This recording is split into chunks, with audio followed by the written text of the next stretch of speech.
Good morning সবাইকে। আমি সৌমি আর আমার চ্যানেলের আরও একটি নতুন ব্লগে আপনাদের সবাইকে স্বাগত। সকালবেলা কাজকর্মের শেষে পুজো করে নিলাম আর তারপরে ঘরে একটু ধূপধুনো দেখিয়ে নিলাম। তারপরে সোজা চলে এলাম আমি রান্নাঘরে, একটু চা বসিয়েছি। চাটা আমি আর বাবুই খাবো। তো চাটা বসানোর পর আমি বাবুইকে বললাম যে মামা আয় একসাথে চা খাই। উনি বললেন না মামা, আমাকে একটু ঘরে চাটা দিয়ে দিন। যথারীতি ওকে ঘরে চাটা দেওয়ার পর আমি বসে গেলাম চাটা নিয়ে খেতে। কি করব, একা একাই বসে চা খাই। আর আজকে বাবুইকে আমি বললাম যে তুই কি খাবি ব্রেকফাস্টে। ও বললো যে মামা ম্যাগি খাবো। আমি বললাম না রে, পারবো না ম্যাগি করতে। তো সেই জন্য ওকে আর ম্যাগিটা করে দিইনি। ওকে আমি আজকে একটুখানি আলু চচ্চড়ি মুড়ি খাবো ভাবলাম। আমরা সবাই মিলে সেটাই খাবো। না না না, তমাল নয়, একদম তমাল এসব খাবে না। ও খেতেই পারে না, পারেই না খেতে। আমাকে যদি এখন কেউ কথার কথা বলছি ডিমের কুসুম খেতে বলে, যেভাবে আমি খেতে পারবো না ঠিক সেইভাবেই তমাল একেবারেই এই সমস্ত ম্যাগি মুড়ি তরকারি এসব মোটেই খেতে পারে না।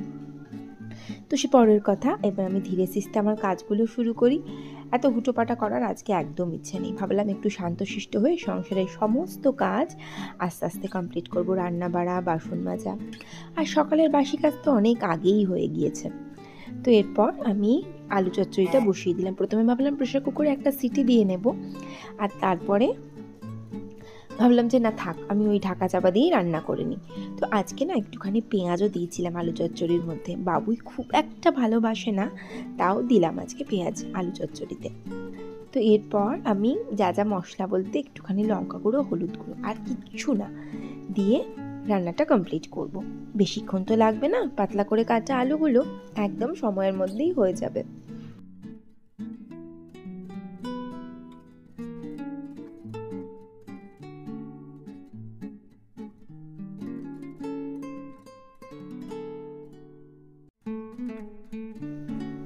আর অবশ্যই আমি তরকারির মধ্যে একটু দিয়েছিলাম টমেটো।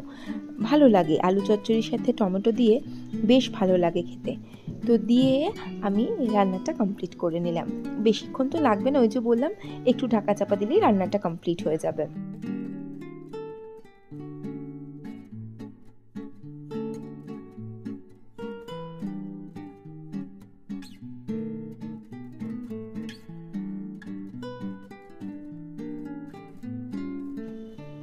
তো ঢাকা দিয়ে দিয়েছিলাম, ওই মিনিট 10 মতন লেগেছে, রান্নাটা কমপ্লিট। আর এই যে একদম শুকনো শুকনো করে নামিয়ে নিলাম। আর বাবুইকে খেতে দিয়ে দিয়েছিলাম, আর আমি আমার জন্য একটু মুড়ি বেড়ে নিলাম। মুড়ি খাওয়াতে আমি যা হোক হারিয়ে দিতে পারি। আমি lunch, breakfast, dinner any time আমি মুড়ি খেয়ে নিতে পারি, এবং আমার পেটটাও ভরে যায়, এটা একদম সত্যি কথা। আর আলু চচ্চড়ি মুড়ি হলে তো কোনো কথাই নেই। তো যাই হোক, ব্রেকফাস্টটা কমপ্লিট করে চলে এলাম আমি বেডরুমে আমাদের। তো বেডরুমে এসে একটুখানি ঘরটা গুছিয়ে নিয়ে তারপর আবার আরও অনেক অনেক কাজ আছে, যেগুলো একটা একটা করে কমপ্লিট করতে হবে। তো এরপর আমি বিছানাটা আগে পরিষ্কার করিনি। চাদরটা আজকে ভাবলাম তুলে দিই, তারপর ভাবলাম না থাক, আজ আর তুলবো না, এটা আমি দেখি পরের দিনকে ঠিক তুলে দেবো সময় মতন। তো এরপরে আমি বিছানা চাদরটা চেঞ্জ করে নিচ্ছিলাম।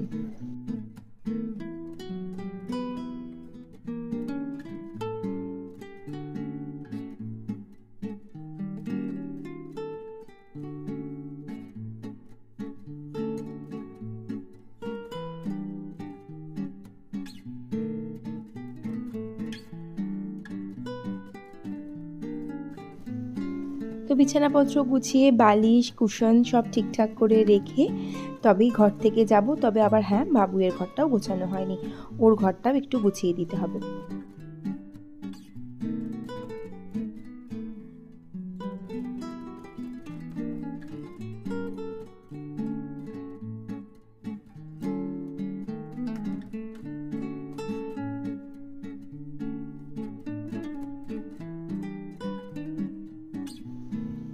আজ অনেক দিন হয়ে গেছে আমি এই নিচের জানালাগুলো খুলি না, একদম রাস্তার ধার তো সেজন্য বেশ ভালো লাগে। এত আলো হয়ে যায় ঘরে যে কি বলবো। নিচের জানলা খুলতে আমি ভীষণই পছন্দ করি।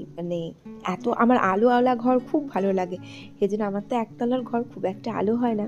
আমার খুব শখ, আমার খুব উঁচুতে একটা বাড়ি ঘর হবে, ওই ফ্ল্যাট টাইপের। তারপরে আবার ভাবি দিনের শেষে ফ্ল্যাট তো ফ্ল্যাট, আর বাড়ি বাড়ি, বাড়ির মতন তো কিছু হয় না। তো সেই সব ভাবনা আবার দূর করে দিই। হ্যাঁ, যদি কখনো হয় সে আলাদা ইস্যু। আমার ছেলে আবার বলে, আপনার তো হাইটে ভীষণ ভয়, আপনার আবার এসব শখ কেন? আমি তোকে একদিন বলেইছিলাম আমাকে একটা 26-27 তলায় ফ্ল্যাট কিনে দিস তো মামা। বলছি করবেন কি, হার্ট ফেল হয়ে যাবে তো আপনার।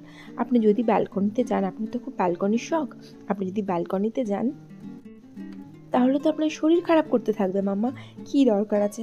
খুব বেশি হলে 3-4 তলা, তাও তো 4 তলাতেও আপনি ভয় পান। তো এই সমস্ত গল্প হয় ওর সাথে আমার। তো ওই ঘরের কাজটা করে দিয়ে আমি চলে এলাম এই ঘরে। আর তারপরে সব কিছু কাজ গুছিয়ে টুছিয়ে নেওয়ার পর রান্নাঘরে এলাম। বেশ কিছু বাসন পড়েছিল, সেই বাসনপত্রগুলো মেজে আবার রান্নার কাজে যোগ দিতে হবে। তো যাই হোক, বাসনপত্রগুলো সব একটা একটা করে সুন্দর করে মেজে নিচ্ছিলাম।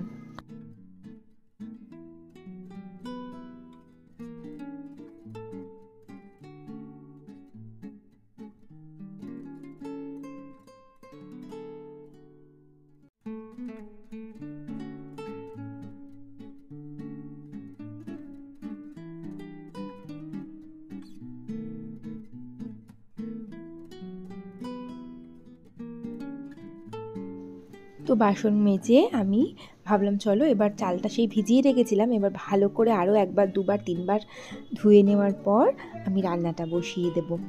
আর মানে চালটা না বেশি করে না ধুলে, ওই সাদা সাদা ভাবটা না গেলে না আমার একটা কেমন অস্বস্তি হয়, মনে হয় যেন ধুলো রয়েই গেছে। তো সেই জন্য চালটাকে খুব ভালো করে ধুয়ে টুয়ে নিয়ে আবার রান্নাটা মানে ভাতটা বসিয়ে দিলাম। গ্যাস আভেনটা জ্বালিয়ে দিই। তারপরে আবার কিছু আনাজপত্র আছে যেগুলো কেটে নেবো। আজকে না রান্না করব ভেবেছি একটু উচ্ছে ভাজা আর ধোকার ডালনা। ধোকার ডালনাটা অনেক দিন খাওয়া হয় না, তাই ভাবলাম আজকে একটু ধোকার ডালনা করব। তো প্রথমে উচ্ছেটা ভেজে নিই, কেটে নিই, তারপর তো আগে উচ্ছেগুলো একটু কেটে নিই, তারপরে লবণ হলুদ মাখিয়ে তারপরে উচ্ছেটা আগে ভেজে নেব, তারপর আবার ধোকার ডালনাটা বসাবো।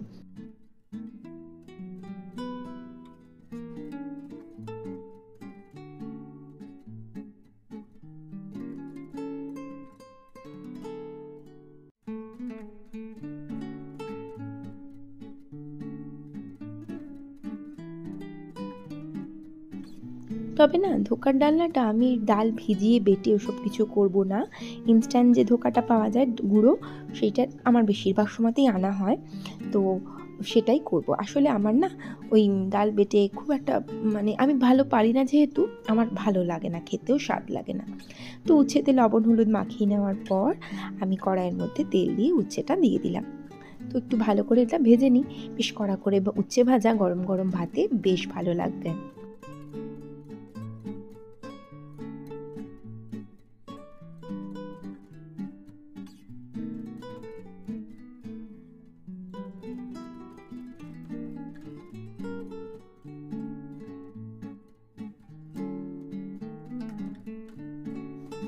আর এই যে এইদিকে ওই যে বললাম না ধোকাটা ভিজিয়ে রেখেছিলাম, প্রায় আধ ঘন্টা 20 মিনিট হয়েছে।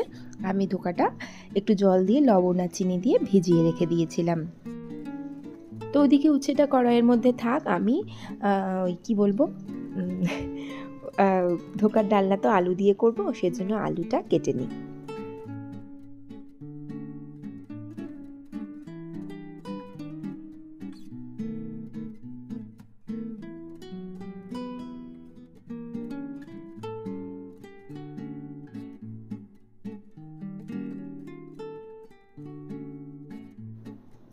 তো ধোকার ডালনার জন্য আমি আলুগুলো ডুমো ডুমো করে কেটে নেবো, ঠিক ডুমোও নয়, ডুমোর থেকে একটু বড় বড় করে আলুগুলো কেটে নেবো। এই রান্নাটা না আমি এখানে এসে শিখেছি, আমাদের বাড়িতে এই রান্নাটা খুব একটা হতো না।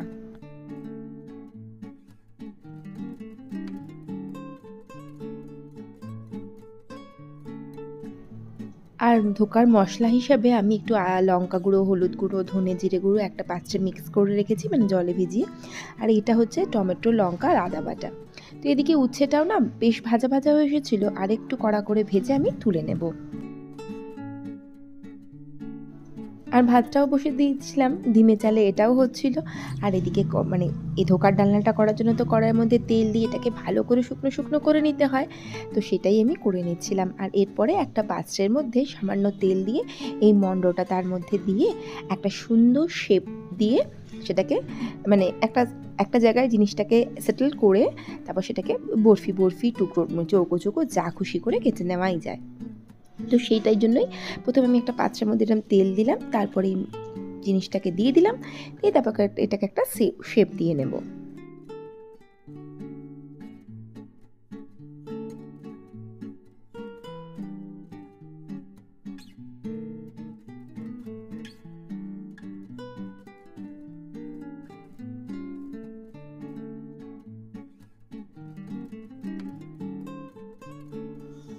নিরামিষ দিনের খাবার হিসেবে এই খাবারটা কিন্তু একদম ঠিকঠাক, অসুবিধা হয় না, এটা খাওয়া যেতেই পারে আমার মনে হয়।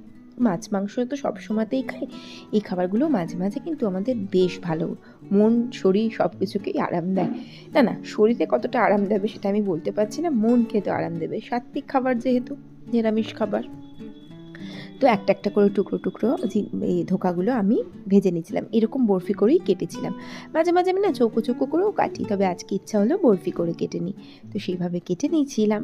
আর এটাকে বেশ লাল লাল করে একটু ভেজে নেব, ধিমে আছে ভাজতে হয়, নাহলে ভেতরটা না কাঁচাই থেকে যায়।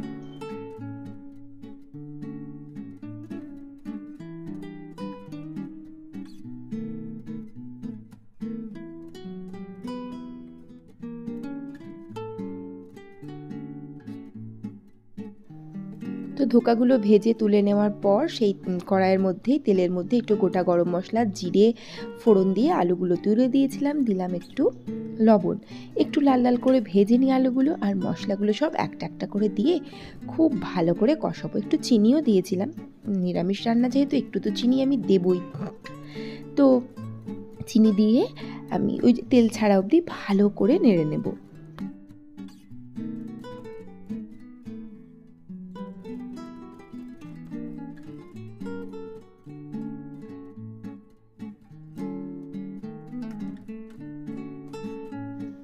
তারপর সময় মতন জলও ঢেলে দিয়েছিলাম।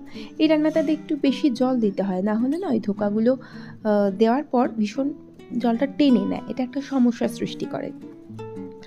তো একটু বেশি করেই জল দিয়েছিলাম, আবার ফুটে যাওয়ার পরে ধোকাগুলোও দিয়ে দিলাম, নামানোর আগে একটু ঘি গরম মশলা দিয়ে নামিয়ে নেবো, বাস আর তো কিছুই নয়, রান্নাবান্না একেবারে কমপ্লিট। এবার একটুখানি মানে খাবো টাবো, আরও অনেক কাজ আছে, রান্নাঘরে সব কাজ হয়নি, রান্নাঘর পরিষ্কার করতে হবে, ঝাড় দিতে হবে, সমস্ত মোছামুছি করতে হবে, এই কাজগুলো এখনও বাকি আছে। তো একটা করে সব করে নিই। প্রথমে গ্যাস ওভেন কাউন্টার টপ সব ভালো করে পরিষ্কার করি, তারপরে ঝাড় দেবো, মুছবো।